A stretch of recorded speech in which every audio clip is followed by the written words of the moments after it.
Ayun mga idol, magandang umaga po sa lahat. Andito po ako sa bahay ko. Bali, ako po nagpalugaw, no? Libreng lugaw po.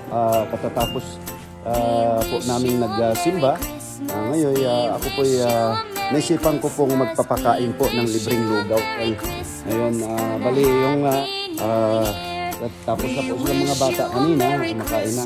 Yun. Dito si Mrs. ang taga-tal po ng lugaw. Ayun po. Ito po ay masarap na lugaw, no? Ito po ay libre mga idol. Ito po ay ipamigay ko po ng mga bata o kahit mga may edad na, no?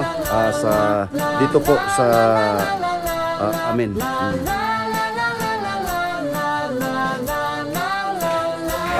Hindi ko na nakunan ng video ang kumakain kasi sa ibang mga kadahilanan ayaw po nilang magpakuha ng